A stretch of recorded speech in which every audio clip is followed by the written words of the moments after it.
అనంత కరుణామయుడు అపార కృపాశీలుడైన అల్లాహ్ పేరుతో ప్రారంభిస్తున్నాను. సూర అజ్-జుఖ్రఫ్ 16 నుంచి 25వ ఆయత్ వరకు 2వ రుకు. ఏమిటి? అల్లాహ్ తన సృష్టిలో నుంచి తన కోసమేమో కూతుళ్లను ఎన్నుకొని మీకేమో కొడుకులను అనుగ్రహించాడా?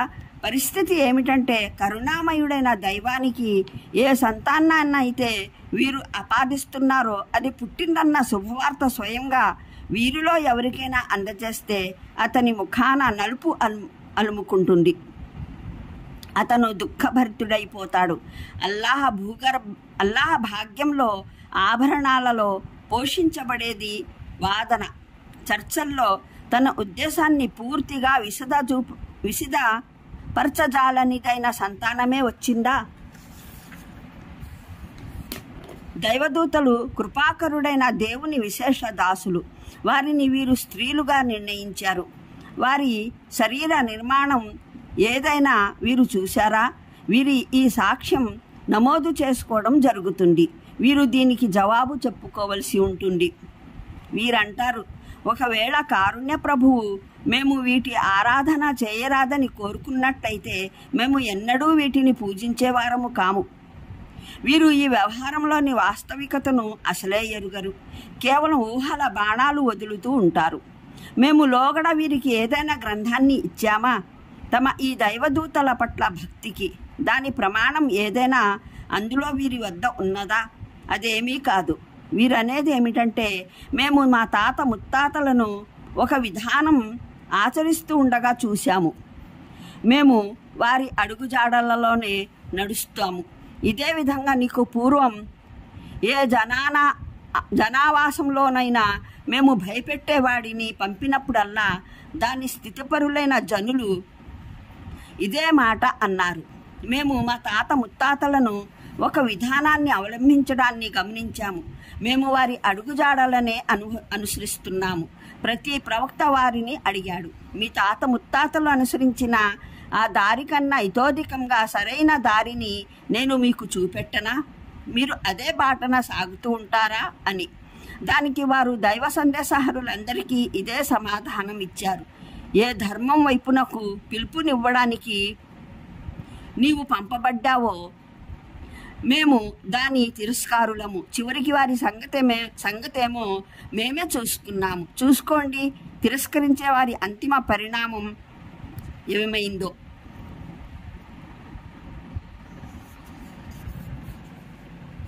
పదహారవ వివరణ. ఇక్కడ అరబ్బు బహుదైవారాధకుల అసమంజసతను పూర్తిగా బట్టబయలు చేయడం జరిగింది. వారు దైవదూతలు, అల్లాహకు కుమార్తెలని చెప్పేవారు. వారి విగ్రహాలను స్త్రీ ఆకారంలో చేసి పెట్టుకున్నారు. ఈ దేవతలనే వారు పూజించేవారు. దీనికి అల్లాహ్ చెప్పేది ఏమిటంటే, ప్రప్రథమంగా మీరు భూమి ఆకాశాలకు సృష్టికర్త అల్లాహ్ మాత్రమేనని, ఈ భూమిని ఆయనే మీ కొరకు ఊయలగా చేసి పెట్టాడని, ఆయనే ఆకాశం నుండి వాన కురిపిస్తాడని, ఆయనే మీ సేవల కొరకు ఈ పశువుల్ని పుట్టించాడని తెలిసి అంగీకరిస్తూనే మీరు ఆయనతో పాటు ఇతరుల్ని ఆరాధ్యులుగా చేసుకున్నారు. నిజానికి మీరెవరినైతే ఆరాధ్యులుగా చేసుకుంటున్నారో వారు దేవుళ్ళు కారు, దాసులే. పైగా ఘోరం ఏమిటంటే, కొందరు దాసుల్ని కేవలం గుణగుణాలలోనే కాదు ఆయన ఉనికిలోనూ ఆయనకు సహవర్తులుగా చేసుకున్నారు. వారు అల్లాహకు సంతానమని విశ్వాసాన్ని కల్పించుకున్నారు. అంతేకాదు, స్వయంగా తమ కోసం అవమానకరంగా భావించే సంతానాన్నే అల్లాహకు ప్రతిపాదించుకున్నారు. ఆడ సంతానం ఎంట పుడితే మీ ముఖాలు మాడిపోతాయి, ఉక్రోషాన్ని బాధను దిగమింగుతారు. కొన్ని పర్యాయాలైతే ఆ పాపను సజీవంగా పూడ్చిపెడతారు. ఇటువంటి సంతానాన్నైతే మీరు అల్లాహ్ భాగ్యంలో తెచ్చిపెట్టారు. మరి మగ సంతానం మీ దృష్టిలో గర్వకారణమైనది. అందువల్ల వారు మీకు ప్రత్యేకించబడ్డారా? ఇంత చేసి మీ వాదనేమో మీరు అల్లాహ్ను నమ్మేవారన్నది. మరో మాటలో చెప్పాలంటే, మృదు లలిత కోమల బలహీన సంతానమైతే అల్లాహకు పంచి ఇచ్చారు. సవాలు విసురుతూ రంగంలో దిగే సంతానమేమో మీరు స్వయంగా ఎగరేసుకుపోయారు. ఈ ఆయత్ ద్వారా స్త్రీలకు ఆభరణాల అవకాశం ప్రాప్తమవుతుంది. అల్లాహ్ ఇక్కడ ఆభరణాలు స్త్రీల సహజ వస్తువులుగా పరిగణించాడు. ఇదే విషయం హదీసుల ద్వారాను రుజువవుతుంది. హజరత్ అలీ చెప్పినట్లు ఇమాం అహ్మద్, అబూ దావుద్, నసాయి ఉల్లేఖించారు. ప్రవక్త మహానీయులు సల్లల్లాహు అలైహి వసల్లం ఒక చేతిలో పట్టు, మరో చేతిలో బంగారం తీసుకొని ఇలా సెలవిచ్చారు: ఈ రెండు వస్తువులు ఉపయోగించడం నా అనుచర సముదాయంలో పురుషులకు నిషిద్ధం.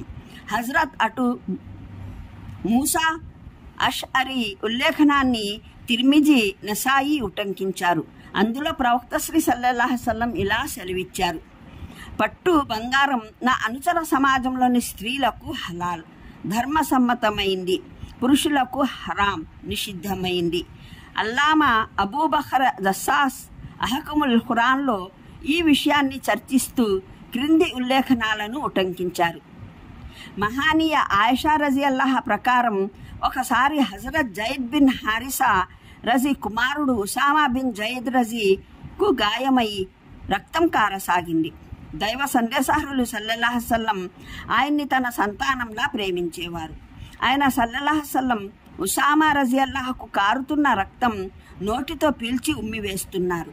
ఆయన్ని ఇలా చెబుతూ లాలిస్తూ కూడా ఉన్నారు: ఉసామా కూతురైతే మేము అతనికి నగలు తొడిగేవారము, ఉసామా కూతురైతే మేము అతనికి మంచి మంచి బట్టలు తొడిగేవారము. మహానీయ అబూ మూసా అషరీ రజీ ఉల్లేఖనం ప్రకారం ప్రవక్త శ్రీ సల్లల్లాహు అలైహి వసల్లం ఇలా సెలవిచ్చారు: పట్టు వస్త్రాలు, బంగారు నగలు తొడగటం నా అనుచర సముదాయంలోని పురుషులకు నిషిద్ధం, స్త్రీలకు ధర్మసమ్మతం. హజరత్ అమ్ర్ బిన్ ఆస్ ఉల్లేఖనం ఒకసారి ఇద్దరు స్త్రీలు ప్రవక్త శ్రీ సల్లల్లాహు అలైహి వసల్లం సన్నిధిలో హాజరయ్యారు. వారు బంగారు గాజులు తొడుక్కొని ఉన్నారు. ఆయన వారిని అడిగారు: అల్లాహ్, మీకు వీటికి మారుగా అగ్ని కంకణాలు తొడగటం మీరు ఇష్టపడతారా? వారు లేదని సమాధానం ఇచ్చారు. అప్పుడు ఆయన సెలవిచ్చారు: అయితే వీటి బాధ్యత నెరవేర్చండి, అంటే వీటి జకాత్ని చెల్లించండి. హజరత్ ఆయిషా రజియల్లాహ ప్రకారం నగలు ధరించడంలో తప్పులేదు, అయితే వాటి జకాత్ చెల్లించాలి. మహానీయ ఉమర్ రజియల్లాహ మహానీయ అబూ మూసా అష్అరీ రజియల్లాహకు రాశారు: నీ పరిపాలనా ప్రాంతంలో నివసించే ముస్లిం స్త్రీలకు ఆదేశాలు ఇవ్వు, వారు తమ ఆభరణాల జకాత్ చెల్లించాలని. ఇమాం Abu Hanifa Amr bin Dinar ఆధారంగా ఈ ఉల్లేఖనం ఉటంకించారు. హజరత్ ఆయిషా రజీ తన సోదరీలకు, హజరత్ అబ్దుల్లా బిన్ ఉమర్ రజీ తన కూతుళ్లకు బంగారు నగలు తొడిగించారు.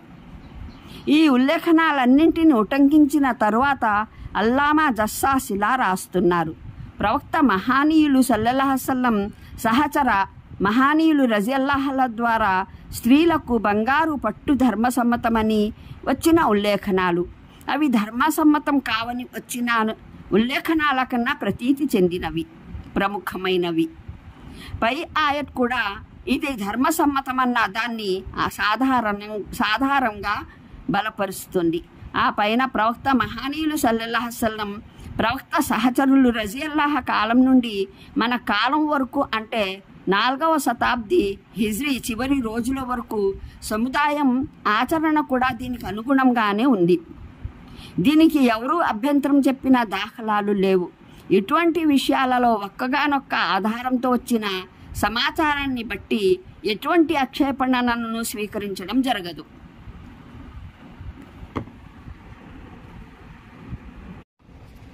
అనంత కరుణామయుడు, అపార కృపాశీలుడైన అల్లాహ్ పేరుతో ప్రారంభిస్తున్నాను.